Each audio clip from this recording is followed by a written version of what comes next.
Vamos ver se ele encontra o caminho aqui agora, gente. Pastor Leandro, estou esperando o senhor. Quando o senhor entra, vai aparecer uma mensagem na sua tela. O senhor tem que clicar e mandar uma solicitação. O senhor tem que enviar a solicitação. Cadê o senhor, pastor Leandro?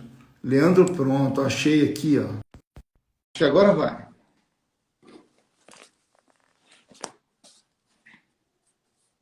Glória a Deus. Eita, Jesus, sangue e fogo. Coluna de fumaça. O inimigo estava travando aqui. Não era o Perdão. inimigo, não. O irmão é um analfabeto funcional digital. Não é não. Estava travando. E aí, tudo em paz?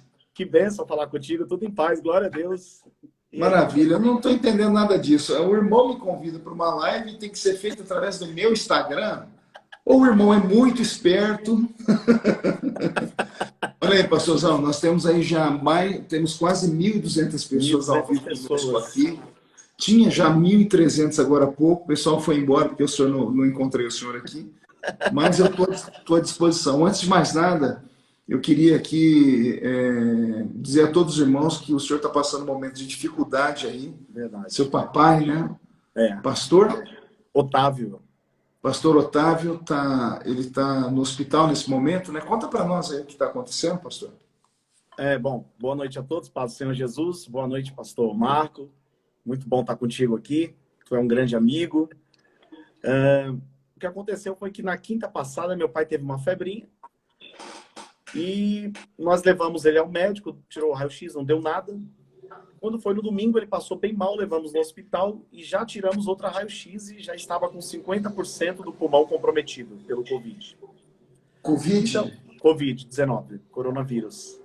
Foi muito rápido, foi devastador. Meu pai tem quase 70 anos, ele está no grupo de risco, né? Ele é diabético, mas é aquela pessoa bem ativa, trabalha, é aposentado, mas trabalha, dirige para lá e para cá, então tranquilo, ninguém imaginava, né? Então, no domingo, logo que ele entrou no hospital, poucas horas depois ele ficou entubado, com a sonda, com o tubo, está respirando pelo respirador, né, pelo aparelho. E até hoje ele se encontra assim, nessa situação. Mas eu creio, em nome de Jesus, que para Deus não há nada impossível. O nosso Jesus que ressuscitou Lázaro, o nosso Jesus que curou cegos, paralíticos, coxos, mancos, é o mesmo Jesus que pode entrar não só lá onde meu pai está, no Mário Covas, mas também em muitos outros hospitais do mundo e curar muitas pessoas, ou todas. Minha fé diz isso. Eu creio nisso. Nós estamos com o senhor ligados, tá? A igrejinha que eu pastorei aqui no interior, no domingo fez um clamor pelo seu pai, e eu tenho certeza que a vontade de Deus vai ser feita. E o desejo do coração do senhor e da família também. Seu pai é um guerreiro, seu pai tem depósito feito no céu, né? Uma Tem. pessoa que trabalhou para Jesus e trabalha ainda, então vamos aguardar aí o milagre acontecer. Amém, pastor? Amém, glória a Deus. Eu agradeço as orações. Eu recebi o vídeo, né, do senhor orando na igreja. Eu tive o prazer de conhecer a tua igreja, que é bem modesta, né, minha igrejinha. Mas é uma mega igreja, linda, maravilhosa. Recebi essa oração com muito carinho e quero aqui, diante de todos os nossos irmãos, externar o meu agradecimento ao senhor, a toda a igreja, como Catedral do Avivamento em Orlândia, a sua família. E creio que quando tudo isso passar, nós faremos um bom culto, um grande culto de adoração e celebração ao Senhor Jesus por esse milagre, né? Glória a Deus. Será um lindo culto. São poucas as pessoas que já pregaram aqui na minha igreja, não é que eu não deixo ninguém pregar aqui. Aqui nós estamos no meio do mato, estamos no interiorzão. Né? Pregador grande geralmente não vem no meio do mato. Né? Mas o senhor foi uma das pessoas que eu tive paz, né? E cedi o púlpito da minha igreja. O senhor foi pastor na minha igreja. Assim Glória. como eu já preguei na sua, que é uma linda igreja, o senhor é uma pessoa muito alegre. O nome do irmão tinha que ser Leandro Sorriso, né? Eu já vi pessoas com dente na boca, mas o irmão tem mais dente do que todo mundo, né? Todos os dentes do mundo foram parar na sua boca. É uma das dádivas. Maravilha. Pastor, antes da gente começar o nosso bate-papo, queria aproveitar e falar para essas quase 1.300 pessoas que estão conosco, que amanhã, às 8 horas da noite, nós vamos ter uma linda live aqui na minha casa.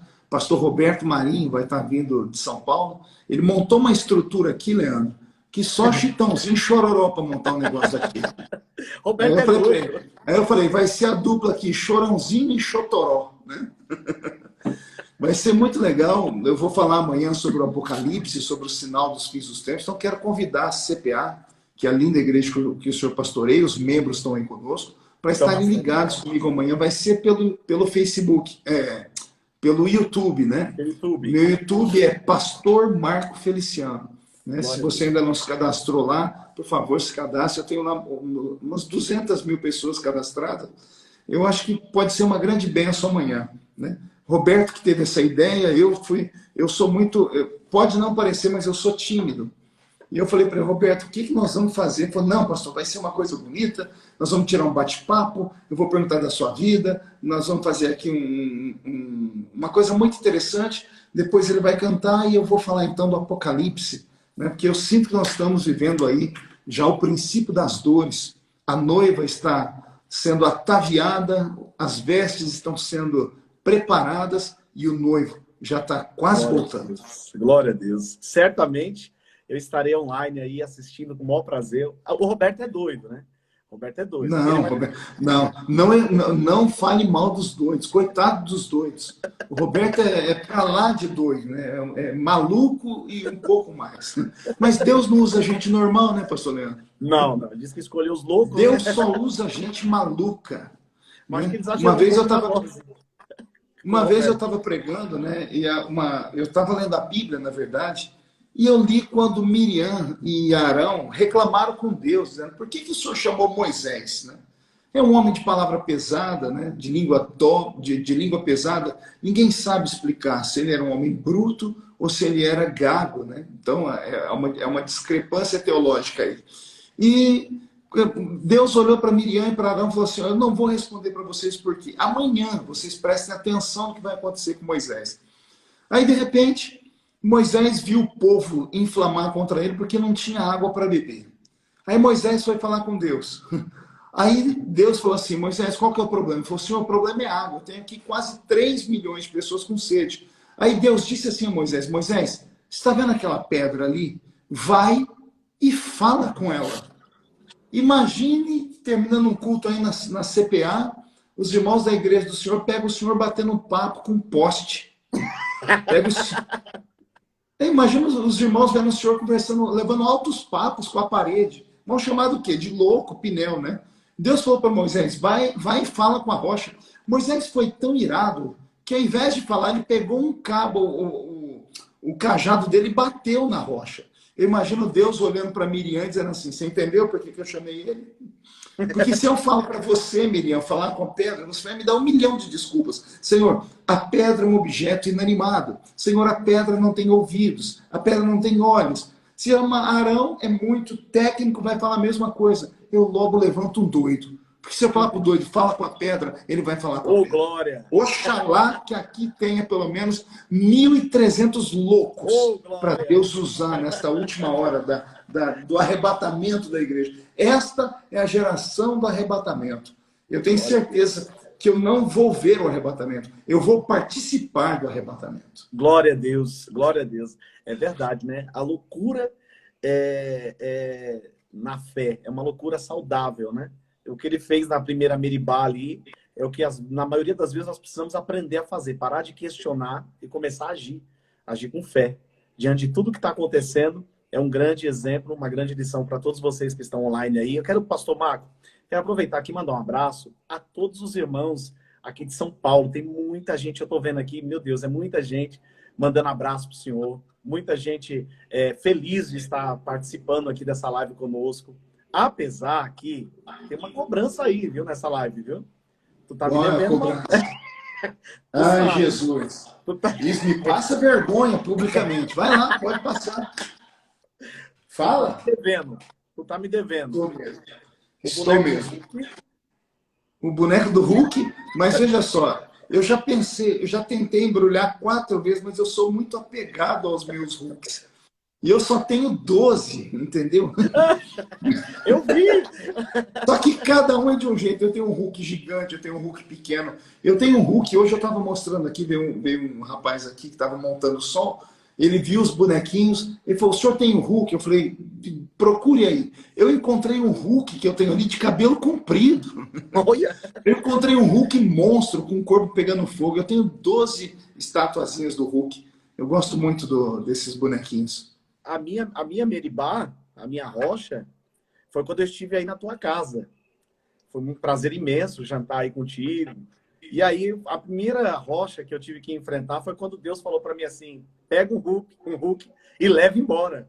Eu falei assim, Ainda bem que o irmão foi sábio.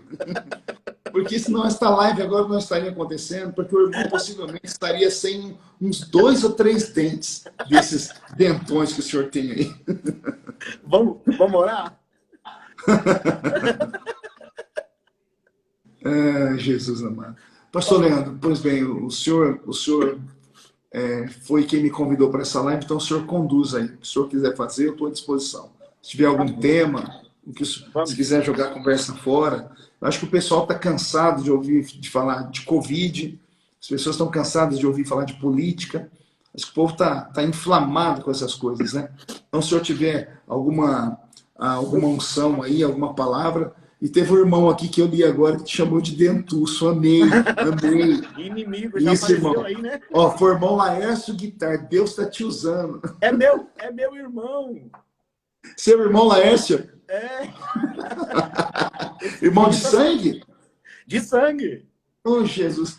Tá vendo? Os maiores inimigos estão na sua casa, José. Está na família, igual o José.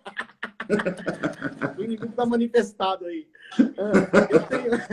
Eu tenho, sim, um tema muito importante. Um tema que eu julgo ser importante. Diz aí. O tema que eu gostaria de falar contigo hoje são as mutações que a igreja vem sofrendo, o corpo de Cristo vem sofrendo nessa década atual. Por exemplo, eu não sou muito antigo, né? Nós temos uma diferencinha aí de idade, nós somos bem próximos, né? Eu devo ter uns 22, o senhor deve ter uns 32 anos de casado. Eu tenho 27 anos de casado, amigo. Eu tenho casado. 47 anos eu fiz o ano passado. Eu fiz 39 agora no fevereiro, né? E eu, na minha época, eu via a igreja mais firme na fé. Uma igreja fervorosa, uma igreja que gostava de sair chorando. No culto que ninguém chorava não era um bom culto. Culto que não havia manifestação de demônios não era um bom culto. O culto que Deus não curava, que Deus não usava. Aquele culto que no finalzinho, quando tá para dar a bênção apostólica, Deus toma um profeta lá no finalzinho do canto, geralmente aquela senhora do Cox, e começa a falar com a igreja. O culto que ia acabar às 9h15 da noite termina meia-noite. Tu lembra? Tu se recorda dessa época? Lembro, sim. Pastor, eu desativei aqui os comentários, que fica passando no seu rosto, as pessoas não te veem direito. Depois eu volto os comentários, tá? Veja só, eu também tenho essa preocupação. Esses dias eu estava dizendo a uns amigos que a minha geração, parece que é uma geração que desencantou. Era uma geração que aguardava a vinda de Jesus. E como Jesus não veio e a tecnologia tomou conta, nós trocamos, né, a velha pregação, a pregação da esperança, né, de que o céu não é nessa terra, e começamos a ouvir falar que podemos criar um céu aqui na terra. Que Deus pode deixar de ser Deus por um momento e se tornar uma espécie de gênio da lâmpada, capaz de dar para nós tudo aquilo que nós queremos, né? Então, essa geração que se desencantou, porque Jesus, como eu disse, não voltou no tempo deles, acabou se perdendo, né? Nós vivemos hoje um nível muito raso de pregação na igreja, né? As pregações são muito rasas, não são profundas, né? Nada contra coaches, porque eu sei que o senhor é um grande coach, mas eu sei que o senhor aplica isso apenas na sua vida profissional. Infelizmente, hoje muitos têm usado essa tática nos púlpitos da igreja e pregando apenas palavras de motivação, palavras de autoajuda. E eu costumo dizer, né, um velho jargão que Deus me deu e muitas pessoas copiaram por aí, ao invés de buscarmos autoajuda, nós precisamos buscar ajuda do alto. Lembra daquele velho hinozinho da harpa, né? Manda, Senhor, sobre nós o seu poder. A gente até pedia para manda, Senhor, sobre nós o seu poder. A ajuda vem do alto, o Espírito vem do alto, Jesus veio do alto, os anjos vieram do alto. E é para o alto que nós devemos ir. Mas a nossa geração, ela deificou o homem. A nossa geração criou um homem-deus, né? E se fosse um homem-deus com D minúsculo, eu entenderia porque há respaldo na Bíblia. Jesus disse em João, né, capítulo 10, vós sois deuses segundo o vosso ensinamento, né? Salmo 86 fala sobre isso. Gênesis capítulo 7, verso 1, Deus disse a Moisés, eu te levanto como Deus sobre o faraó. Então, esse Deus, né, que a Bíblia cita assim, é um Deus com D minúsculo, e a palavra no hebraico é Elohim, que significa juiz sobre todas as coisas. Não é um Deus, uma divindade a ser adorada, né? Mas essa geração nova criou um homem que ele é um Deus de verdade. O universo tem que servi-lo, a terra tem que servi-lo. A dor é sinônimo de fracasso ou de pecado, né? E não foi assim que nós aprendemos. Nós aprendemos que a vida do crente é luta, é dor. Está aí o seu pai, um exemplo, um grande pastor, um homem que deu a vida pelo evangelho, agora está cometido de Covid. Aí vem os crentes mais religiosos assim, o que será que aconteceu? Ficam procurando uma brecha, né? Quando nós perdemos o nosso filho, eu e minha esposa, algumas irmãzinhas da igreja, desavisadas, vieram perguntar para ela se ela não tinha cometido nenhum tipo de pecado para Deus ter levado o bebê, né? Então, as pessoas estão completamente longe, pastor Leandro, elas não conseguem mais compreender nem visualizar o que nós vimos. Nós tínhamos experiência. Eu acredito nisso e piamente, porque, veja bem, nessa semana eu tive um encontro com alguém que fez um infeliz comentário. Falou para mim assim, crente, cheio do Espírito Santo, não pega Covid, não. Oh, meu Deus. Então, diga assim para eles, houve pessoas mais cheias do Espírito Santo do que aqueles primeiros que receberam, como Pedro. O Espírito Santo não livrou Pedro de ser crucificado de cabeça para baixo. Não livrou João Marcos de ser arrastado pelas ruas de Alexandria e ter o corpo todo despelado vivo. O Espírito Santo não livrou Isaías de ser cerrado ao meio, né? Então, é muita ignorância. O Espírito Santo não livrou João, de aos 90 anos de idade, ser lançado na ilha de Patmos.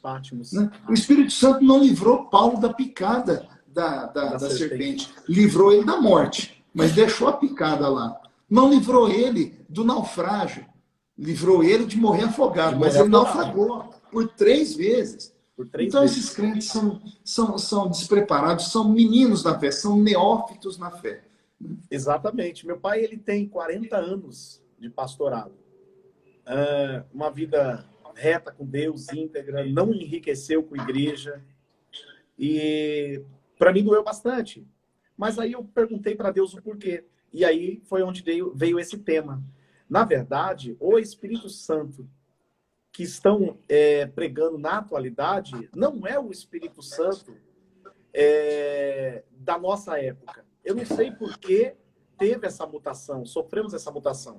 Porque hoje, para o Espírito Santo descer em algumas igrejas, precisa ter aquela coisa toda. Antigamente, não. Nós só chegávamos antes de começar o culto, já ajoelhávamos, e ali nós já sentimos a presença de Deus. O culto já começava com o Espírito Santo antes do pastor falar amém.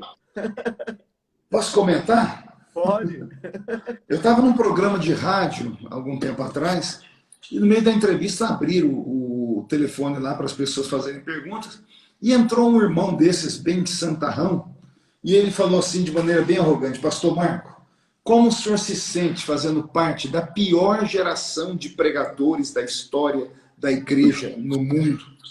E eu engasguei, né? E eu perguntei para ele, mas amado, por que o senhor está dizendo isso? Ele falou, porque a sua geração não tem unção, é pouquíssimo azeite.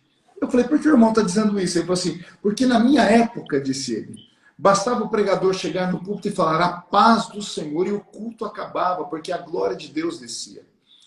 Eu contei até 10 para não brigar com ele, e nesse momento que eu estou contando até 10, o Espírito Santo falou comigo. Então eu respondi àquele homem no ar. Eu falei, amigo, o senhor não está de todo errado, mas também não está de todo certo. Eu participei de cultos assim. Eu me lembro que eu participei de cultos que se eu falar aqui agora, os irmãos vão ficar apavorados. Teve um pregador, já dorme no Senhor, um grande pregador. Ele estava num ginásio, num estádio de futebol aí em São Paulo, pastor Leandro. E quando deram microfone para ele, né, milhares de pessoas na expectativa, porque ele era muito usado em curas, missionário Manuel de Melo. Deram o microfone para ele e olha como ele começou a pregação dele. Maldito seja o Pai. O estádio fez silêncio. Maldito seja o Filho. Teve gente que já queria pegar a pedra e jogar nele. Ele falou, maldito seja o Espírito. Quando ele disse isso, ficou todo mundo apavorado. Aí ele gritou, é o que estão dizendo agora no inferno. Mas aqui neste estádio, nós estamos dizendo, bendito seja o Pai, bendito seja o Filho, e bendito seja o Espírito Santo. Só de falar me arrepia. O culto acabou. A glória de Deus desceu, que acabou. Né? Uma vez em São Paulo, estava num culto, o pastor Gesiel Nunes Gomes pregando. Naquela época que a Assembleia de Deus era tudo retinha, né? Fizeram um culto no ginásio. Levaram um cantor muito agitado, uma cantora, e a cantora botou o povo para cima, o povo balançou a mão, bateu palma e para a Assembleia. Isso é um problema naquela época. Quando deram o microfone para o pastor Gesiel, ele olhou o microfone, o povo estava fazendo aquela algazarra ainda. Ele não falou nada. Ele deixou a Bíblia no púlpito, voltou, dobrou o joelho, colocou os cotovelos numa cadeira, fez uma rápida oração, levantou e catou a cadeira. E saiu com a cadeira na mão, andando no palanque. Daqui a pouco ele jogou a cadeira no meio do povo. Um irmão levantou e catou a cadeira no ar e ele disse, é assim que Deus está procurando pessoas aqui. Pessoas atentas. Porque Jesus voltará assim. Quem não estiver atento, e começou a falar, porque ele pode, ele manda, ele está, ele faz, ele é, ele está em cima, ele está embaixo, ele vai, ele volta, e aquilo virou um fuzuê, né? Eu vi isso acontecer. Mas aí eu contei para aquele irmão assim, essa geração que nós vimos cultos acontecerem essas coisas, o crente só tinha 4 lugares para ir. Igreja, trabalho, a casa dele e alguns privilegiados, escola, porque nem todo mundo estudava. Nem todo mundo estudava. Nós só tínhamos esses 4 lugares para ir. Desses 4 lugares, apenas nós tínhamos a certeza de não sermos perseguidos, que era dentro da igreja. Porque no trabalho a gente sofria preconceito. Na escola riam da gente. Quantas vezes me chamaram de crente do bumbum quente? Quantas vezes me chamaram de falar tanta besteira, abobrinha para mim no trabalho, na escola. Em casa, minha família não era crente, eu sofria perseguição dentro de casa. Né? Então, o único lugar que a gente tinha em paz era dentro da igreja. Então, nessa época, os crentes não ficavam na frente de Big Brother, não ficavam na frente da novela, não ficavam na frente de filmes. Eu não sou contra, eu amo filmes. Eu passo, às vezes, o dia todo assistindo Netflix, mas eu tenho meu momento de comunhão e tenho um depósitozinho feito lá em cima, de um trabalhozinho que eu fiz para Deus. Né? Mas essa geração mais nova, pastor Leandro, ela não paga o preço. Ela diz que ama, mas não ama com verdade, porque quem ama se sacrifica. E qual é o sacrifício, pastor? Renúncia. Qual é o sacrifício, pastor? Quanto mais amigo dos homens você é, menos amigos de Deus você é. Quanto mais tempo você passa com os homens, mais parecido com os homens você vai ficar. Quanto mais tempo você passa com Deus, mais parecido com Deus você vai ficar. Exatamente. Então, veja só, a única coisa de graça que nós temos no reino chama-se salvação. Isso é de graça para nós, porque o preço foi um alto preço, mais alto do que ouro e prata, foi o sangue de Jesus. O que passar da salvação no reino tem preço, pastor Leandro. A unção custa preço. A graça custa preço. A graça que eu falo é a graça, seria o poder encarnado, quando você prega com virtude, quando você canta e o céu desce, quando você ora e milagres acontecem. A graça de ousadia, né? Exato. Tudo isso tem um preço. E qual é o preço? Renúncia do mundo, proximidade com Deus. As pessoas desse século presente procuram uma religião. No Antigo Testamento e no Novo, as pessoas procuravam relacionamento. Relacionamento com Deus. Enoque andou com Deus e Deus para si o tomou. Né? Então os homens andavam com Deus. Né? Abraão foi vencendo as lutas, dando glória a Deus. Né? Então, o que falta para essa geração nova de cristãos é se aprofundarem mais. pararem com essas palavrinhas mágicas evangélicas, com essas boacumbas. Pegou aí ou não? Opa! Tá ficando bom. Boacumba, chega de boacumba, né? Porque tem a macumba do lado de lá e os crentes têm a Inventaram a boacumbinha deles. boa. Eu estava saindo de um culto um dia desse, cheguei perto da minha caminhonete, tinha uns 10 irmãos ao redor dela com a mão imposta, orando. Eu falei, meu Deus, que coisa linda, os irmãos estão orando para minha viagem. Pastor, quando eu cheguei na ponta do pé para não atrapalhar a oração, comecei a ouvir a oração. E a oração era assim, eu tomo posse, esse carro é meu, eu tomo posse, é meu agora, em nome de Jesus. Eu dei um grito, eu falei assim, ei, vai ter com a formiga, vagabundo. Preguiçoso. Vai ser ofertante, vai ser dizimista, para você receber uma bênção de Deus dessa forma, porque quem não planta não colhe. Então essa geração vive de caixinha de promessa. O senhor tem caixinha de promessa aí ou não? Não. Eu já tive muito, então toda vez que eu estava triste, eu pegava e enfiava a mão na caixinha de promessa e tirava um versículo. Mas veja só, a caixinha era só de promessa, e promessa boa. O cara matou uma pessoa, enfiava a mão na caixinha e Deus dizendo, eu estou contigo e não abro. Então, são as mandingas cristãs, né? Não sou contra quem tem uma caixinha de promessas para pegar um versículo bonito, para decorar, nada disso. Mas usar isso como amuleto sagrado não dá, né? Não dá. As pessoas precisam conhecer Deus como nós conhecemos. Na nossa geração, a igreja, você disse certo, ela não buscava coisas. Ela buscava Deus. Nossa maior preocupação era Jesus voltar e nós ficarmos e não subirmos com ele. Nós tínhamos uma grande preocupação em se santificar. Nosso medo era ir no muito monte. Meu pai, eu me lembro quando eu tinha meus 7 anos de idade, ele me deu uma botinha azul do caninho curto e nós íamos à sexta-feira para o monte. O monte era lá em São Paulo e nós caminhávamos 6 quilômetros para ir a pé e 6 quilômetros para voltar, lá em Parelheiros, em Cipó do Meio. Nessa época, aos meus 7, 8, 9 anos, nós já fazíamos campanha no monte, virávamos noite, jejuávamos, carro, imóveis, viagens internacionais. Isso não era o nosso foco. A igreja atual está sendo apagada, o fogo dela está sendo totalmente apagado porque a sua motivação foi distorcida. Ela parou de buscar as coisas que vêm do alto e começou a querer só pegar e buscar coisas que são da terra.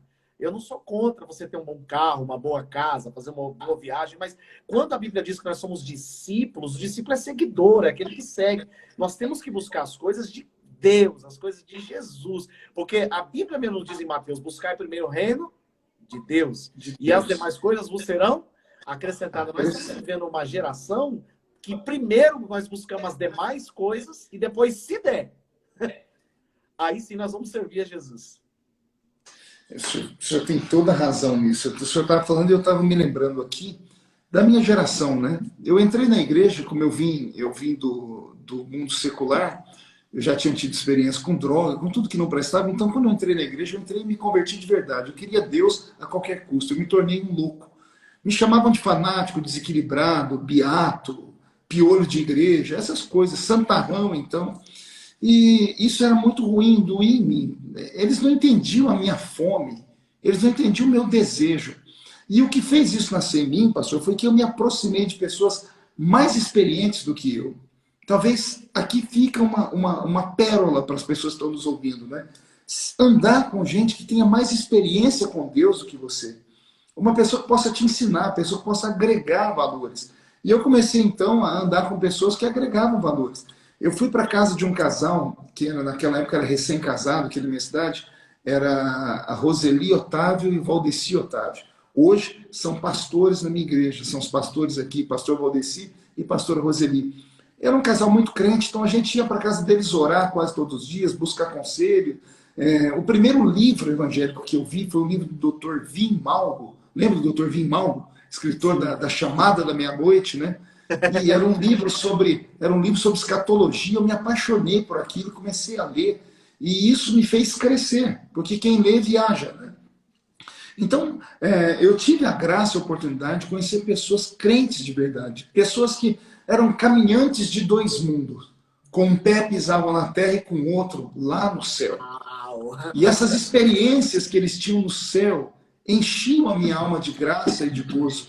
Eu aprendi a crer em dons espirituais, aprendi a buscar o dom da profecia, a interpretação das línguas. Quantos cultos, eu me lembro que o culto terminava e a gente ficava dentro da igreja esperando um irmão ou uma irmã que haviam sido arrebatados do culto. Uau, isso. Voltarem. Eles ficavam 1, 2 horas lá, 2 horas e meia, desacordados. E quando voltavam chorando, falando em línguas e contavam as histórias. Era muito lindo. Até aqueles que fingiam era legal. Isso! É porque era assim, de cada 10, 3 tinham ido no céu mesmo. E os outros 7 imaginavam o céu. Né? Porque desses 7 a gente sabia.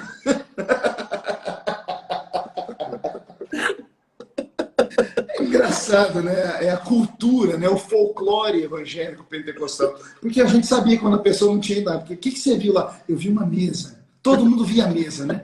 Que era a mesa das bodas do Cordeiro. E como é que era essa mesa? Ela começava no Oriente e até no Ocidente. Mas tinham pessoas que tinham visão de verdade. Eu tive aqui, na época era regente da mocidade, a irmã Maria, a irmã da pastora Roseli.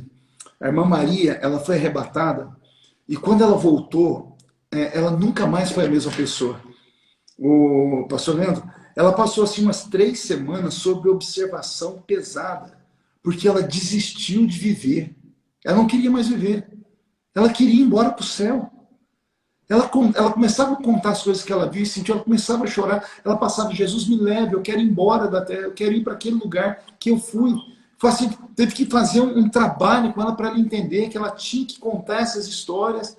Ela foi de fato ao céu, ela viu coisas fantásticas. Então, nós participamos disso. Esse misticismo pentecostal nos ajudou demais. Né? E está faltando isso agora. No lugar do Espírito entrou a lei, e a lei sozinha, ou a letra sozinha, ela acaba matando. Porque ela tira as experiências, né?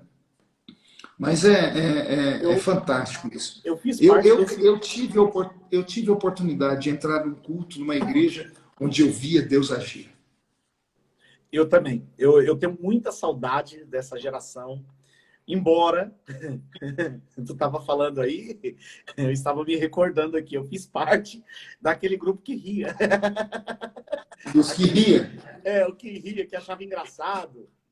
Você era moleque na igreja, então você cresceu dentro da igreja. Você era aquele moleque que dormia debaixo do banco. Isso. Não, esse tipo de moleque não é de Deus, não. Rapaz, eu era diácono aqui na nossa igreja. Tinha um menino igual você, assim, só Deus na causa. Ele passava debaixo da perna dos diáconos. O menino era. Olha, o Jesus usava ele, mas tinha um espírito estranho que pegava ele de vez em quando, sabe? Eu ria muito, eu sempre fui muito de rir, né? Quando acontecer o problema que for, eu sempre estou muito rindo. É meu jeito, né? Então eu ria demais. E tinha uma irmã na igreja, eu morria de medo dela, a irmã Margarida. Ela que era a irmã que via anjo, via demônio, via Deus. Aqui na minha igreja, aqui nós tínhamos a irmã Dalva. A irmã Dalva. Rapaz, quando a irmã Dalva levantava as mãozinhas dela e começava... A gente já partia para o púlpito e caía de joelho. Depois a gente ia explicar para o pastor. Porque senão ele ia buscar a gente no banco. E a irmã Margarida botava medo, ela era muito bruta.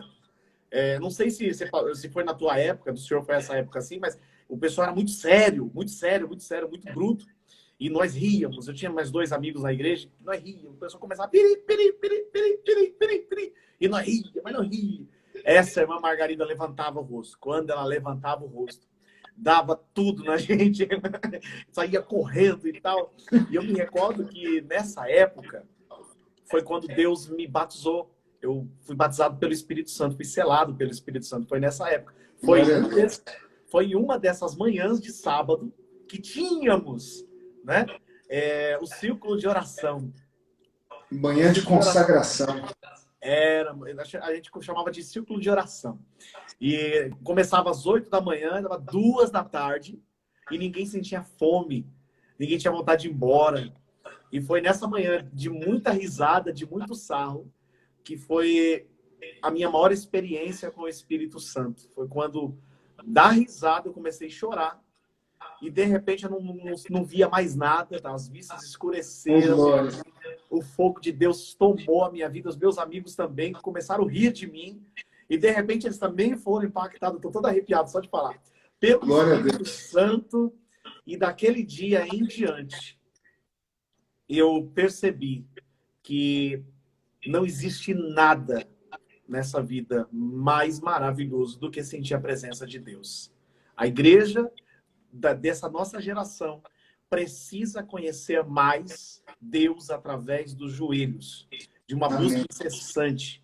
Eu acredito que Deus está fazendo isso acontecer já em muitas casas, em muitos lugares, porque o Espírito Santo está gemendo com gemidos inexprimíveis a fim de encontrar pessoas como aquelas que foram encontradas na nossa geração e antes de nós também.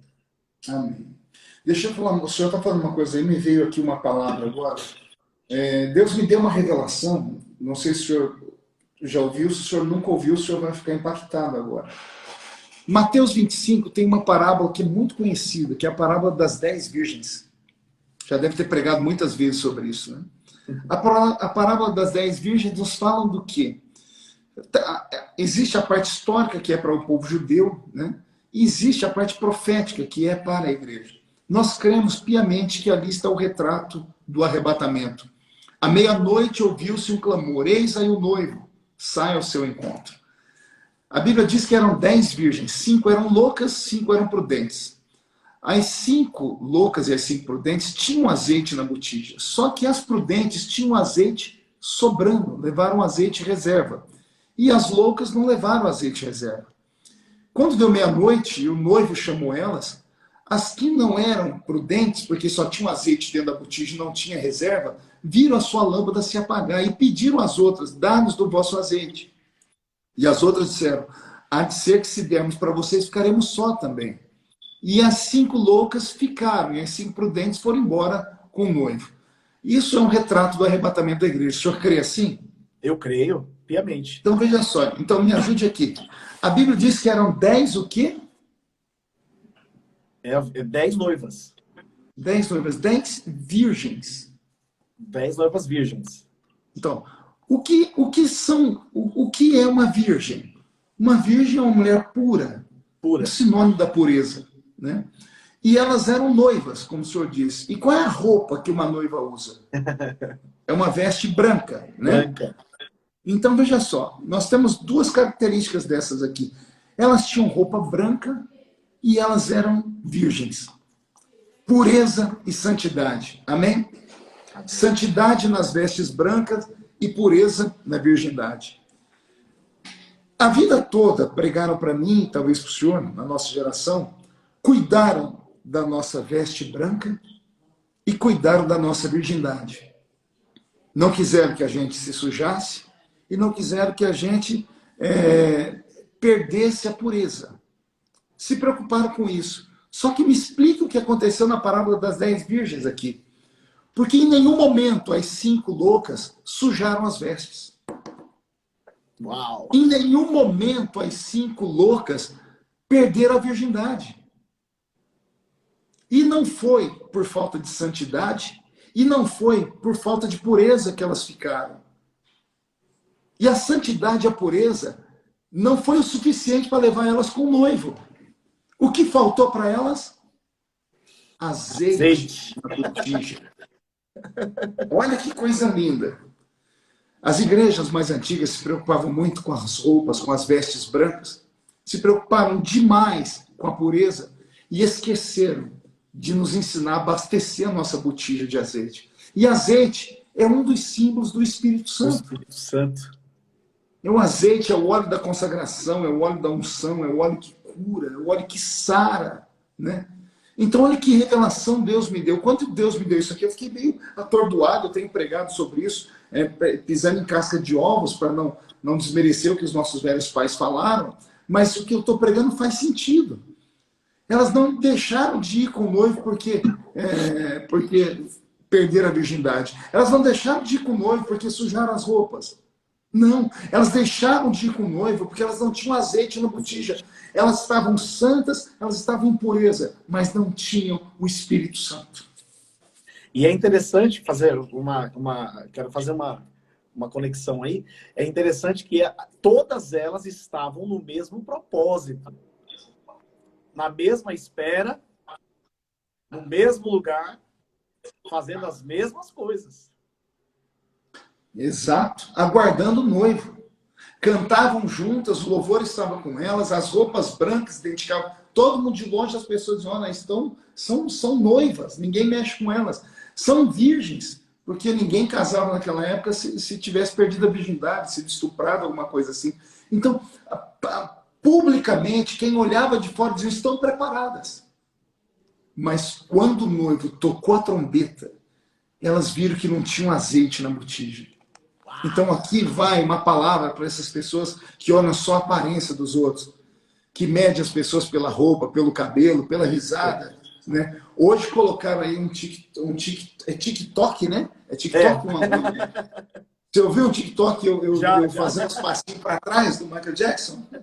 A obra do Roberto Marinho. Eu vou inventar Marinho. um TikTok teu. Não, o Roberto Marinho inventou esse negócio aí, né? Tem gente que olha e fala, meu Deus, o pastor fazendo isso. Senhoras e senhores, o pastor é um ser humano. Ser humano. A culpa não é minha se o Eterno pegou joias que o dinheiro não pode comprar e depositou num vaso de barro. Depositou na gente. Se ele quisesse que essas coisas extraordinárias, esses dons, esses talentos que ele tem fossem preservados, ele teria dado para a Madre Teresa de Calcutá, ou teria mandado lá para o Forte Knox, nos Estados Unidos da América, e protegido, mas não. Deus plantou dentro de mim um ser humano com 1 milhão de defeitos, plantou dentro de você. Aqui que essas pessoas que estão nos assistindo agora têm que entender. Deus procura pessoas sinceras. Essa semana, acho que foi minha esposa, né? Ela já me ouviu pregar várias vezes, mas ela estava conversando com ela disse assim, Marco, para você, sinceramente, por que Davi era um homem segundo o coração de Deus? Olha só. Por que Davi era um homem segundo o coração de Deus? Davi mandou matar um homem, dormiu com a mulher do homem. Davi cometeu pecados grosseiros. Eu acredito que nenhum assassino está nos assistindo aqui agora. Acredito que ninguém aqui fez o que Davi fez. E nem por isso Deus deixou de amar Davi. Não que eu estou aqui compactuando com o pecado de Davi. Pecado é pecado e ponto final. Mas o que foi que Deus viu em Davi para continuar dizendo, é um homem segundo o meu coração? Davi era sincero. Quando Natan colocou o dedo no nariz dele, ele poderia ter levantado, gritado, mentira, esse aqui é um mentiroso, matem esse falso profeta. Não, Natan falou, a Bíblia diz que Davi disse assim, pequei. Quando ele disse pequei, ele que se curvou. Ele não fugia. Ele reconhecia a sua humanidade, ele falou, Senhor, eu não tenho nada. Se o Senhor não me guardar, não é a minha funda que mata as pessoas, não é a minha pedrinha, é o seu espírito que dirige essa pedrinha. Não é o saber o dó, ré, mi, fá de tocar essa harpa aqui que expulsa o demônio de Saul, não. É o seu espírito que está em mim, que quando eu toco, se move. Eu estou todo arrepiado aqui. Eu também. Aleluia! Oh, O glória! Espírito do Senhor Jeová, ele quer tocar as pessoas, ele quer se unir às pessoas. As pessoas pensam que para ter o Espírito Santo, para serem usados por Deus, tem que estar pronto, tem que ir para o seminário, tem que conhecer, tem que saber oratória, nada disso, gente. Para Deus usar alguém, ele prefere uma pessoa virgem mesmo, uma pessoa crua, uma pessoa vazia. Porque se você está vazio, Deus pode te encher dele. Agora, se você já vem cheio de conhecimento, se você já vem cheio de oratória, Deus não consegue te usar porque ele tem que tirar toda essa porcaria aí para ele. Vaziar. Exato. As pessoas me perguntam aqui na cidade mesmo, como é que Deus sempre te usou? Porque essa semana eu encontrei um irmão aqui na frente da minha casa.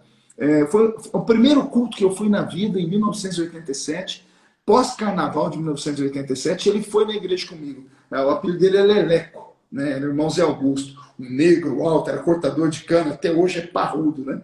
O Leleco parou aqui e ele começou a olhar para mim, olhou, daqui a pouco ele falou assim, o que aconteceu na sua vida? Aí eu falei assim para ele, eu acreditei em tudo que você me falou.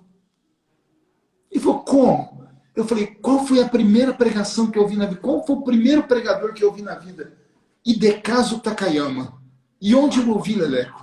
Ele disse, dentro da minha casa, num toca-fita desse tamanho. A casinha dele tinha 3 cômodos, não era forrada, chão vermelhão. E ele falou, vem cá, você tem que escutar uma coisa. Quando eu escutei aquele japonês pregando, falando em línguas, meu corpo arrepiava, eu pulei da cadeira, ele disse, eu vou ser igual a esse homem.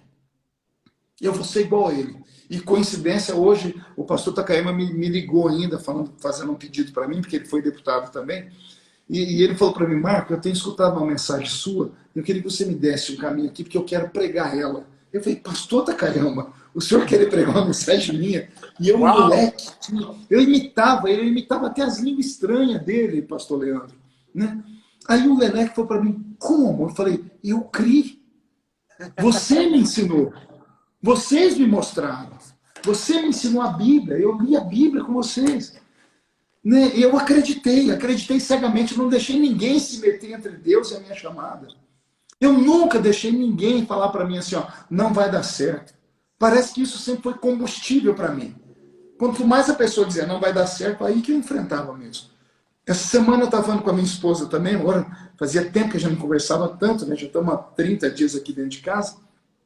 E eu falei para ela, você já pensou se eu não tivesse tido a coragem de chegar no meu ex-patrão, meu último patrão, e falar para ele, olha, eu estou deixando o trabalho aqui, eu estou pedindo as contas. Ele olhou para mim, cruzou os braços assim, sou Roberto Tazinafo. Ele olhou para mim e falou assim, e você tem uma filha, você tem uma esposa, você paga aluguel, você vai viver do quê? Eu abaixei a cabeça, olhei para ele e disse assim, eu sei que o senhor não acredita muito nessas coisas, mas eu vou ser um pregador. Eu vou ser um missionário.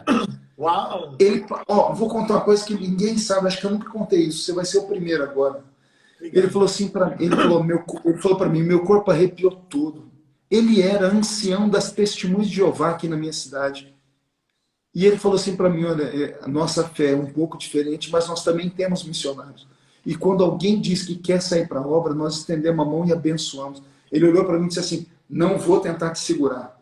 Com esse negócio de Deus eu não brinco. Ele falou, vai e seja abençoado. Eu cheguei em casa naquele dia, triste, né? Minha esposa falou, o que foi? Eu não conseguia comer. Eu falei assim, eu fiz aquilo que eu vinha falando para você há muito tempo que ia fazer, você me incentivava. Ela disse o quê? Eu pedi as contas. A minha mulher teve uma crise de choro. Ela falou, mas como assim? Eu falei, mas todo dia eu te falo. Você falou que era para fazer, agora eu fiz. Aí eu vi a loucura que eu fiz. Eu olhei a minha filhinha, na época só tinha a Karen, ela no chão, brincando. Eu falei, meu Deus, o que vai ser da minha filha? Como é que eu vou pagar o aluguel? Foi um ato de loucura. Eu falei para minha esposa, e se eu não tivesse tido essa loucura naquele dia? Onde eu estaria? Eu tenho feito umas caminhadas aqui, né? Passei perto da empresa que chama Intel, Indústria de Terminais Elétricos. Eu disse, amor, eu estaria trabalhando aqui até hoje. Não teria rodado o mundo, mais de 80 países no mundo. Não teria deixado um legado de centenas de mensagens que foram gravadas e tantos filhos na fé. Né? Uma atitude. Né? Às vezes o que impede a pessoa, pastor Leandro, é exatamente isso. Essa geração mais nova não tem a firmeza da fé que nós temos, porque os olhos deles não viram o que os nossos viram. Os ouvidos deles não ouviram o que os nossos ouvidos ouviram. E o coração deles não sentiu o que o nosso coração sentiu. O coração sentiu. É verdade. Só dar um recadinho, só avisar uma coisinha aqui. Nós já temos 53 minutos aqui de vídeo. E o Instagram só dá 1 minuto, né? Quer dizer, só dá 1 hora. Ele corta sozinho. Então nós temos que acelerar para terminar e marcar uma outra live com outro dia. Amém. Olha, para testificar isso, eu cresci vendo, o senhor já deve ter escutado falar do missionário Josias. Sim. Eu sou a pessoa que cresceu vendo os grandes sinais através do missionário Josias. Meus 5, 6, 7, 8, 9, 10, 11, 12 anos, 15, 17. Eu vi num ginásio na Portuguesa filas de pessoas deitadas. E um dia Deus tomou esse homem, ele tirou os sapatos e saiu pisando em cima das pessoas. E quando ele pisava, as pessoas se erguiam. A Rede Globo em cima, todo mundo filmando em cima, querendo achar um jeito de prendê-lo.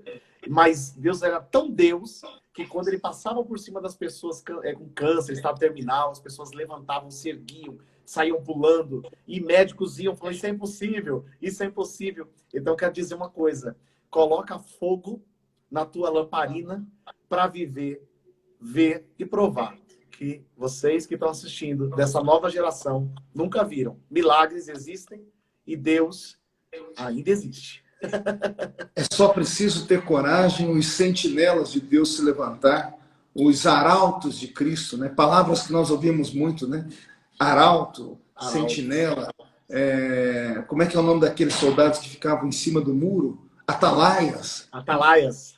Me lembra até de um velho hino. Atalaia, tocai a buzina e levai para Deus multidões. Isso é coisa de muito antiga. Olha, pastor, que Deus abençoe a todos os irmãos que estão aí assistindo essa live. Muito obrigado. Eu acredito que no final deve ter passado aqui umas 20 mil pessoas. Eu vou printar e te mandar para o senhor, postar aí para o seu pessoal como foi a live. Que Deus abençoe o senhor, que Deus abençoe o seu ministério, que Deus dê saúde para o seu pai, tá? E fazendo aqui mais uma vez um apelo para amanhã, às 20 horas, todas as pessoas que estão aqui nos assistindo, uma live no meu YouTube, tá? Pastor Marco Feliciano, vai ser muito bonito. Pastor Roberto Marinho pregando, cantando, eu pregando. Lá a gente tem 2 horas, 2h30 para falar, né? E eu tenho certeza que vai ser uma grande bênção. Chefão, estamos juntos e misturados, viu? Estou orando pela sua mãe, desejo melhoras também para ela, que o Senhor coloque as suas mãos lá, para que venha trazer alegria novamente aí para sua casa, com a mamãe bem perto. Muito obrigado por essa graça, essa honra de estar contigo. Amanhã estaremos juntos aí no YouTube, tá bom, meu amigo? Vamos nos falando. Amém. Eu só quero terminar aqui dizendo para os irmãos, vou te entregar agora. Não faz isso. A cereja do bolo. Esse pastor que vocês estão vendo aqui mandou uma mensagem para mim assim, Pastor Marcos, eu nunca pensei na vida que eu ia orar para Deus tocar nos diretores da Netflix para que as séries tivessem mais temporadas.